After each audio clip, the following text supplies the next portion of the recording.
দীঘাতে এবার আমাদের স্টে ছিল দি মোনালিসা ইন হোটেল। এটা কিন্তু আমাদের সেকেন্ড টাইম এই হোটেল ভিজিট করা। আর এটা তোমরা ক্লিয়ার ট্রিপ, মেক মাই ট্রিপ, গোয়াই বিবো সব জায়গা থেকেই বুকিং করে নিতে পারো। আমরা ক্লিয়ার ট্রিপ থেকে করেছিলাম, আমাদের দুদিনে পড়েছিল 3.5K। এবার ওয়েলকাম ড্রিঙ্কস খেয়ে নিয়ে সোজা চলে এলাম থার্ড ফ্লোরে। এবার আমাদের রুম অ্যালট হয়েছে 307। আর এখানে করিডোর থেকে দেখতেই পাচ্ছ সাইডে আমাদের যে হোটেলের নিজস্ব পুল রয়েছে সেটার একটা এরকম ভিউ পাওয়া যাচ্ছিল।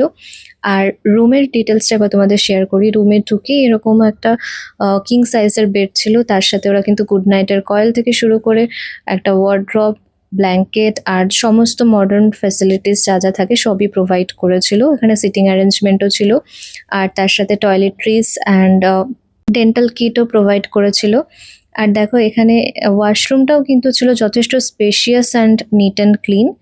আর সানি তো এসে এখানে রিল্যাক্স করা শুরু করে দিয়েছে। আর আমি বলবো এই বাজেটের মধ্যে এখানে যে কটা সুইমিং পুলওয়ালা হোটেল রয়েছে তার মধ্যে এই হোটেলটা সব দিক থেকেই কিন্তু বেস্ট। এখানে চা, কফি, সুগার আর কমপ্লিমেন্টারি জলও কিন্তু ওরা প্রোভাইড করেছিল। এবার তোমাদের ব্যালকনি থেকে ভিউটা দেখিয়ে দিই।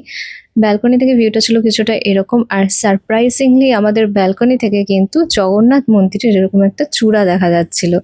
আর এখানে আরেকটা স্পেশাল জিনিস হলো এই রেন ডান্স এরিয়া। এখানে আমরা অনেক এনজয় করেছি। আর তার সাথে পুলের কথা তো না বললেই নয়, বাচ্চাদের জন্য এরকম সেপারেট এরিয়া করা রয়েছে। আর তার সাথে পুলটাও কিন্তু ছিল যথেষ্ট মেনটেন করা আর ক্লিন।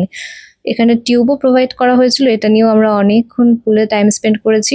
এখন যেহেতু বর্ষাকাল, সমুদ্রের জলও অতটা পরিষ্কার না, তো আমরা পুলেই বেশি টাইমটা স্পেন্ড করেছিলাম। লাঞ্চে অর্ডার করেছিলাম বাসমতি রাইস, মাটন কষা আর তার সাথে ছিল পমফ্রেট মশালা। প্রত্যেকটা খাবার কিন্তু ছিল প্রচণ্ড ডেলিশিয়াস। আর এগুলো আমরা সেকেন্ড টাইম অর্ডার করছি, ফার্স্ট টাইম এসেও এগুলোই খেয়েছিলাম, খুবই টেস্টি খেতে ছিল। আর তারপর নিয়েছিলাম স্ন্যাক্সে ফিশ ফিঙ্গার 6 পিসের। এদের খাবারের টেস্ট যতটা সুন্দর আর প্রাইসও কিন্তু অনেকটাই অ্যাফোর্ডেবল।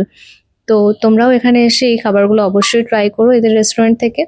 রাতের ডিনারে হালকা নিয়েছিলাম দুটো রুটি, আর তার সঙ্গে ছিল মিক্স ভেজ। মিক্স ভেজটা এখনও মুখে লেগে রয়েছে। নেক্সট টাইম দেখে হলে তোমরাও এই হোটেলটা ট্রাই করতে পারো।